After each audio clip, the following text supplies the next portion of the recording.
இன்றைக்கி வியாழக்கிழமை. இன்றைக்கி நான் பிள்ளைங்களுக்கு முட்டை தோசை செஞ்சாச்சு. இன்றைக்கி நான் மட்டும்தான் இருக்குது, அவள் ஃபர்ஸ்ட் ஷிஃப்ட்டு போயிருக்கு.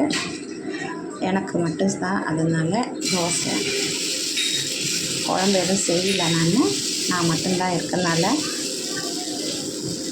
நேற்று வச்ச சாம்பார் இருக்குது, ஆனால் எனக்கு சாம்பார் பிடிக்காது.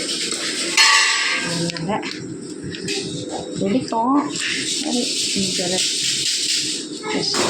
இட்லி பொடி நான் அரைச்ச இட்லி பொடி காலியாச்சு, அதனால் கடையில் வாங்கியிருக்கேன்.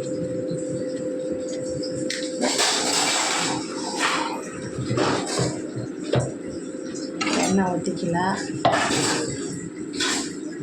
நல்லெண்ணெய் அப்படியே அடுத்து மேலே அப்படியே ஊற்றிட்டு திருப்பி போட தேவையில்லை, நம்ம அப்படியே வச்சுட்டு அப்படியே மடக்கி வைக்க வேண்டியதுதான். ஃப்ரெண்ட்ஸுங்க, இதுதான் என்னோட காலையில் உணவு. லைக் பண்ணுங்கள், ஷேர் பண்ணுங்கள், சப்போர்ட் பண்ணுங்கள் ஃப்ரெண்ட்ஸுங்க. சப்ஸ்கிரைப் பண்ணுங்கள் ஃப்ரெண்ட்ஸுங்க. எனக்கு பாய் ஃப்ரெண்ட்ஸுங்க. அடுத்த வீடியோவில் பார்க்கலாம்.